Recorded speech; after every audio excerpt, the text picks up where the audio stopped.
ಒಂದೇ ರಾತ್ರಿಯಲ್ಲಿ 3 ಅಂಗಡಿಗಳಿಗೆ ಕಣ್ಣು ಹಾಕಿ ತಪ್ಪಿಸಿಕೊಳ್ಳಲು ಯತ್ನಿಸಿದ 3 ಕಳ್ಳರನ್ನ ರೆಡ್ ಹ್ಯಾಂಡ್ ಆಗಿ ಹಿಡಿಯುವಲ್ಲಿ ನಂಜನಗೂಡು ತಾಲೂಕಿನ ಹುಲ್ಲಹಳ್ಳಿ ಠಾಣೆ ಪೊಲೀಸರು ಯಶಸ್ವಿಯಾಗಿದ್ದಾರೆ. 3 ಪೈಕಿ ಓರ್ವ ಅಪ್ರಾಪ್ತ ಸೆರೆಯಾಗಿದ್ದಾನೆ. ಬಂಧಿತರ ಬಳಿ ಮಾರಕಾಸ್ತ್ರಗಳು ದೊರೆತಿದೆ. ಗ್ರಾಮಸ್ಥರು ನೀಡಿದ ಮಾಹಿತಿ ಪೊಲೀಸರಿಗೆ ನೆರವಾಗಿದೆ.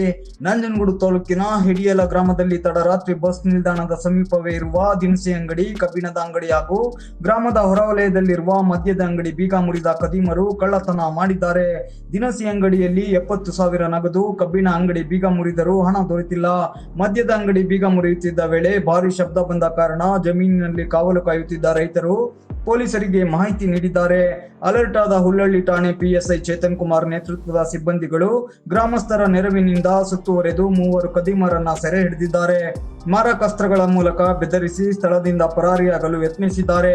ಸಿನಿಮೀಯ ಶೈಲಿಯಲ್ಲಿ ಪಿಎಸ್ಐ ಚೇತನ್ ಕುಮಾರ್ ಮತ್ತೆ ಸಿಬ್ಬಂದಿಗಳು ರೈತರ ಜೊತೆಗೂಡಿ ಬೆನ್ನತ್ತಿ 3 ಕದೀಮರನ್ನ ಸೆರೆ ಹಿಡಿಯುವಲ್ಲಿ ಯಶಸ್ವಿಯಾಗಿದ್ದಾರೆ.